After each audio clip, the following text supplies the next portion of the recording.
They didn't believe me when I said I was taking the Northern Trail this winter. 71 miles of frozen gravel, switchbacks that don't show up on GPS, and more wildlife than cell signal. But I wasn't looking for belief. I was looking for something that didn't need convincing.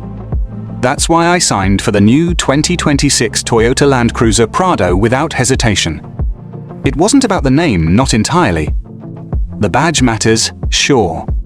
But this thing, this Prado, it just felt different. Rugged in that quiet, confident way. The stance is squared. The lines are chiseled. And that wide-set grille, it doesn't ask for attention. It just looks like it belongs somewhere deep off the map. I knew what I was getting into. I'd read the specs. A turbocharged 2.4-litre hybrid with over 300 horsepower. It doesn't scream for attention, but it's there when I need it. Especially when I'm halfway up a climb that looks like it should be walked, not driven. That's what people don't get. The Prado isn't built for comfort, not the kind you find in shopping mall parking lots. It's built for terrain that doesn't care who you are. And still, it adapts. Full-time four-wheel drive, locking center diff, disconnecting sway bars. This thing climbs, claws, adjusts like it's thinking with me. Or maybe for me, when I'm too tired to trust my own instincts. By night 2, the trail had gone silent. No streetlights. No reception. Just the faint hum of the hybrid system settling in under the stars. I leaned back in the seat, still warm from the dual zone climate, and looked out at the nothing. That kind of quiet that makes you question everything. But then I glanced at the screen, 12.3 inches of precision. Cameras, tire angle, terrain monitor. This wasn't luxury. It was clarity. And out here, that matters more. And here's what I didn't expect: the humanity inside this machine. The way the seats hug you without trying.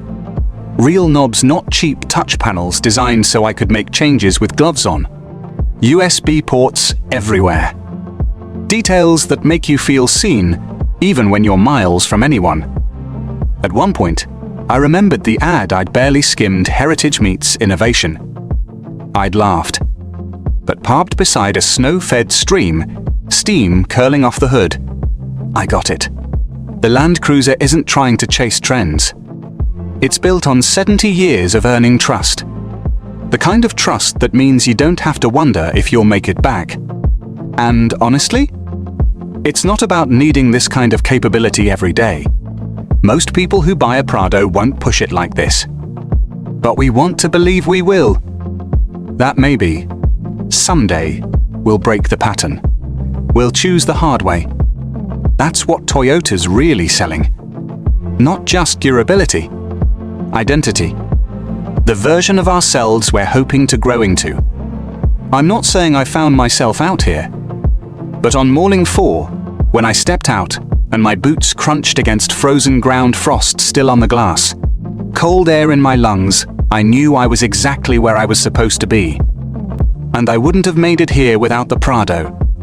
Because when everything else gets stripped away, the schedules, the noise, the safety nets, you find out who you are. And for me, I found someone who didn't want to be coddled. I wanted to be challenged, tested, and trusted. The 2026 Toyota Land Cruiser Prado isn't trying to be liked. It's built to be respected. And out here, where the road ends and the real stuff begins, that's exactly what it earns. If you like the video, please make sure to subscribe to our channel.